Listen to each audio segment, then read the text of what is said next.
আমরা legally sound. AITC তৈরি হওয়ার পর এআইটিসিতে চেয়ারপারসন হিসেবে নির্বাচিত হলেন মমতা বন্দ্যোপাধ্যায়, চেয়ারম্যান হিসেবে সর্বভারতীয় তৃণমূল কংগ্রেস। তারপর ন্যাশনাল ওয়ার্কিং কমিটি তৈরি হলো, সেখানেও চেয়ারপারসন মমতা বন্দ্যোপাধ্যায়। তাহলে 2022 থেকে 2026 ওদের কেস কি লাইফ এক্সপায়ার করে গেছে 3 বছরে? যদি তাই হয়ে থাকে তাহলে তুমি 2026-এ নির্বাচনের টিকিটে তুমি লড়লে সর্বভারতীয় তৃণমূল কংগ্রেসের, আর সিম্বলকে দিল মমতা বন্দ্যোপাধ্যায় চেয়ারপারসন হিসেবে। তাহলে তুমি 2026-এ মেনে নিচ্ছ। যদি না মানো তাহলে তোমার নির্বাচনটাই তো ফ্রড হয়ে গেছে। তাহলে তুমি তো এমএলএ নাও। আর আমরা আজকে যা জমা দিয়েছি, আমরা যা বলছি, আমরা লিগ্যালি সাউন্ড, কিন্তু ওরা বিজেপির সাপোর্টে রয়েছে, ওরা শুভেন্দু অধিকারীর সাপোর্টে রয়েছে, তাই ওদের ইলিগ্যাল ওয়ার্কটাও হয়তো লিগ্যাল হবে, কিন্তু লিগ্যালি উই আর সাউন্ড। লড়ে নেবো পশ্চিমবাংলায়, দেখিয়ে দেবো। আবার বলছি, আদালতে দেখাবো, জনতার আদালতে দেখাবো।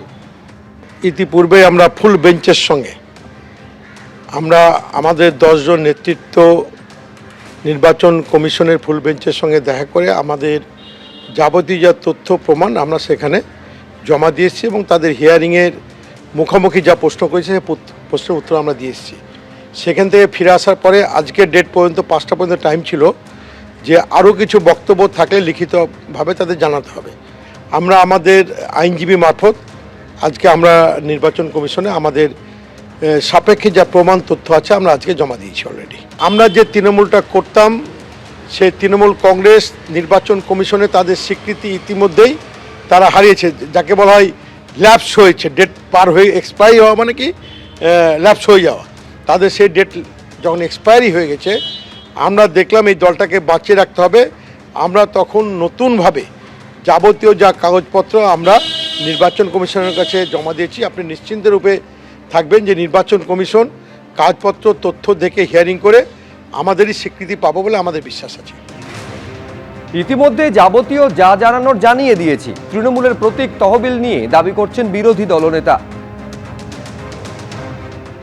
এ মাসের 2 তারিখ আর কি, জুলাইয়ের 2 তারিখ আমরা ইলেকশন কমিশনকে মিট করি। আমাদের চেয়ারম্যান শ্রী অরূপ রায়ের নেতৃত্বে আমাদের 10 সদস্যের প্রতিনিধি দল, chief election commissioner Shri Gyanesh Kumar এবং অন্য 2 জন কমিশনারকে আমরা মিট করি। ফুল বেঞ্চের সাথে আমাদের কথোপকথন হয় এবং সেদিনই দিল্লি থেকে ইনফ্যাক্ট রওনা হওয়ার আগেই সন্ধ্যেবেলা ওই আনুমানিক 7:30 ওই রকম সময়ে 7:20 নাগাদ আমাদের কাছে ইলেকশন কমিশন মেল করে জানান যে আজকে আর কি 6 তারিখ বিকেল 5:30টার মধ্যে আমাদের কিছু বিষয়ে জানতে চান। তো আমরা ইতিমধ্যেই আমরা ইলেকশন কমিশনকে আমরা আমাদের পক্ষ থেকে আমাদের যা বক্তব্য সেই বক্তব্য আমরা জানিয়ে দিয়েছি, আমরা পাঠিয়ে দিয়েছি সেই বক্তব্য। ফলে আসল তৃণমূলকে এ নিয়ে চূড়ান্ত সিদ্ধান্ত এবার নেবে জাতীয় নির্বাচন কমিশন। দুপক্ষ, একদিকে কালীঘাট তৃণমূল এবং অন্যদিকে ঋতব্রত তৃণমূলের পক্ষে, তারাই আসল তৃণমূল। এই দাবির সপক্ষে নথিপত্র তারা জমা দিয়ে দিয়েছেন। আর যে জায়গায় পরিস্থিতি গিয়েছে তা নিয়ে অধীর রঞ্জন চৌধুরী কি বলছেন একবার শুনুন। বাংলায় সরকার দেখছি আমরা তৃণমূলের একটা এ টিম, একটা বি টিম, তৃণমূলের একটা বাগি টিম, যারা মনে করেছে যে বিজেপির সঙ্গে হাতে হাত মিলালে আমরা বেঁচে যাব। সেই বাগি টিম একটা, আর একটা তৃণমূলের এই সময়কার দিদির টিম।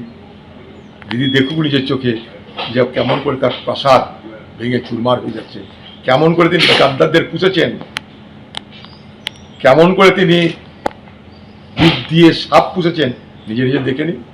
সব আপনার কৃতকর্মের ফল। এবিপি আনন্দ, এগিয়ে থাকে, এগিয়ে রাখে।